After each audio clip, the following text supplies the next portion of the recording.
When you think of high-end action figures, what lines come to mind first? Mafex, SH Monster Arts, SH Figuarts, Figma, Hot Toys, and that is not near all of them. There is one company that is special and unique, at least when you're getting into the mainstream stuff. And of course I'm talking about Mezco with their 1/12 collective line. Marvel, DC, Godzilla, Power Rangers, they've done it all. Hell, they have their own universe with their own characters. And sometime last year, or the year before, they finally revealed today's subject, the Mezco Green Goblin. First of all, the painting and the sculpting... Wait a minute. Yeah, the thing that sets Mezco apart from every other company is they put their figures in soft goods. And not just some pieces of soft goods like most companies do. Obviously I'm talking about a full 1/12 scale stitched suit. This being my first Mezco figure, I really didn't know what I was getting myself into. The faux leather of the torso and the separate belt piece is absolutely amazing. With this type of material, we'll have to see what I think in a few years. As for the scales on him, they are just rubber overlays on the cloth suit. And they do give him a very nice look and texture. Not to mention the really amazing stitch work on this guy's suit. And the actual sculpted pieces look absolutely phenomenal as well. I love how they got the purple of the plastic to actually match the purple of the jumpsuit. And of course, last but certainly not least, that head sculpt on him is absolutely wicked. I love the green highlights they gave to his forehead and cheeks. That really just accentuates the sculpt. For the suit's overall durability, I think it will hold up pretty well over time. Now keep in mind, as with every company, Mezco has a fair share of horror stories. But everything on the figure feels like high quality material, so I'm not gonna worry anytime soon. If you're being careful and just posing it, it'll be fine. Usually this is where I would go over articulation of the figure, but this guy has a metric fuck ton of accessories, so let's get through those first. First up, to just get it out of the way, let's talk about the stand. It's just a typical Mezco stand. You got the character's name right there, and a pretty nice and dexterous stand arm. Not only is this thing thick, but the joints are nice and tight. Miles and miles ahead of the Mafex stands. And of course it wouldn't be a Green Goblin without his glider. This glider has a surprising amount of detail. The sculpt is the most intricate in the world, but the panel lining definitely helps it pop. Plus the wings are on hinges, you have a little retractable handle right here, and the foot actually clamps in. Well, obviously it pegs in too, but it mostly clamps. And that immediately completes the figure's look. But that's not quite it for the glider. He came with this very nice looking translucent jet stream. It is a little scary doing this, so heat it up. I didn't plug it in all the way because I don't want the effect to break, but honestly it adds quite a bit of flair to the glider look. I took the Goblin off the glider for this section because we have to do some work with these turbines. Keep in mind they are incredibly finicky to pull out. Holy fuck. Okay, finally, now that they're out, he came with these two little landing effects. I say landing effects in a question-y voice because they really do not sit flat at all. It's not even that they have sculpting at the bottom, it's that the wings don't go down far enough. No matter what I do, this side always kicks out. Personally, I love this addition, it just doesn't work that well. Let's back up a few steps to when I mentioned this handle. To achieve grabbing that, he actually came with a grip hand. After a lot of tussling and wrestling with the cloth on this figure, he does actually grab the handle pretty well. Just don't get too crazy with it, cause that hand will just pop off and stay on the handle. By now you've seen the relaxed hands he comes with. He also comes with these gesturing hands that are meant for this throwing bat accessory. It is mainly supposed to go in the right hand, but you can put it in the left hand just fine. Personally, I kind of prefer it in the left hand. And to go along with that, you get 3 unthrown ones. 3 unthrown, bat-shaped shurikens.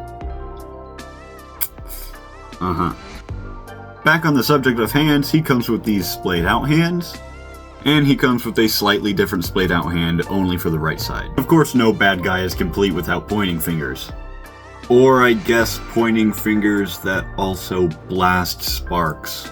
Did he use this often in the comics? I really don't recognize this.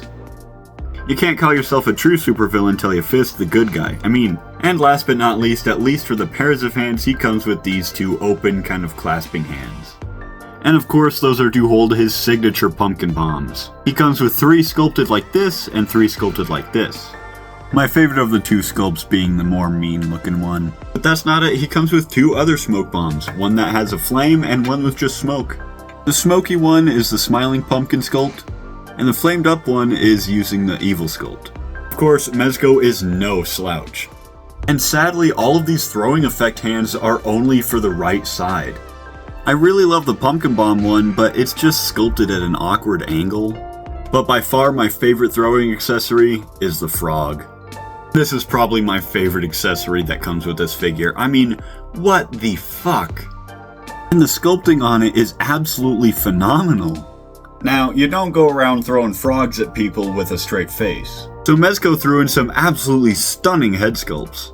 This smiling head sculpt really accentuates the fact and makes it clear to anybody that this man is insane. Sadly though, mine does have a speck on the cheek. Hands down, my favorite head sculpt is easily the laughing head sculpt. The smiling head sculpt was a window into the insanity that is the Green Goblin, but this head sculpt is I'm beating the fuck out of Spider-Man right now. This head sculpt is I have Gwen Stacy over the bridge. This is probably the best head sculpt in my whole collection. It gives so much character. There's also a complete lunatic under that mask. Mezco did not disappoint on making me feel unsettled while looking at his face. I love the stern expression and the shading around the eyes, it makes him look so much more sinister.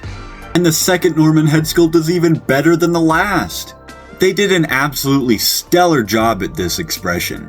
And to go with these absolutely amazing Norman head sculpts, they gave him an unmasked mask. As a figure with a lot of accessories, this one easily stands out as one of my favorites. The sculpt and the paint is just so good. And lastly, but not leastly, he comes with a wired purse.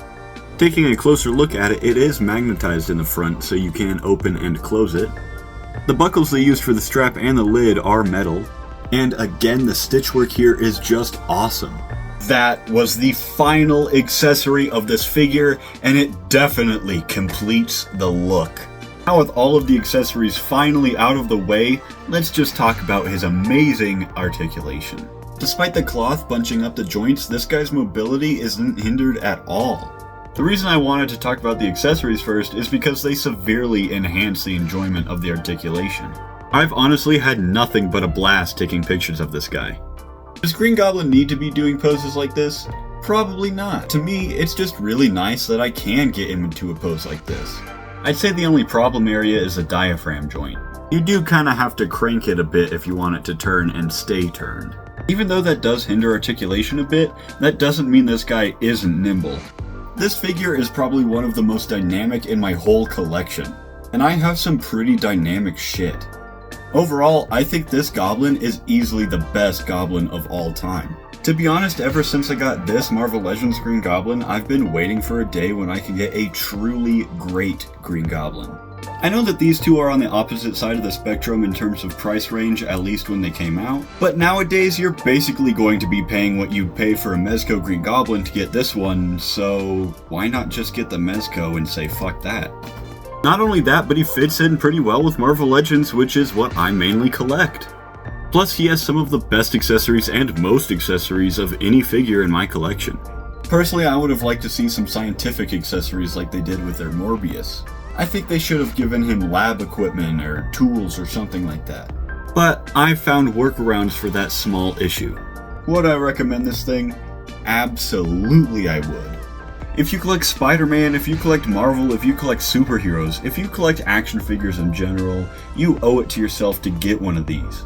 After years of waiting and waiting and waiting for a perfect Green Goblin, he's finally in my hands. Anyway guys, I hope you liked that video. If you did, leave a like, and if you haven't already, subscribe, and I'll see you guys in the next one. Peace! Come on, baby, I just want out.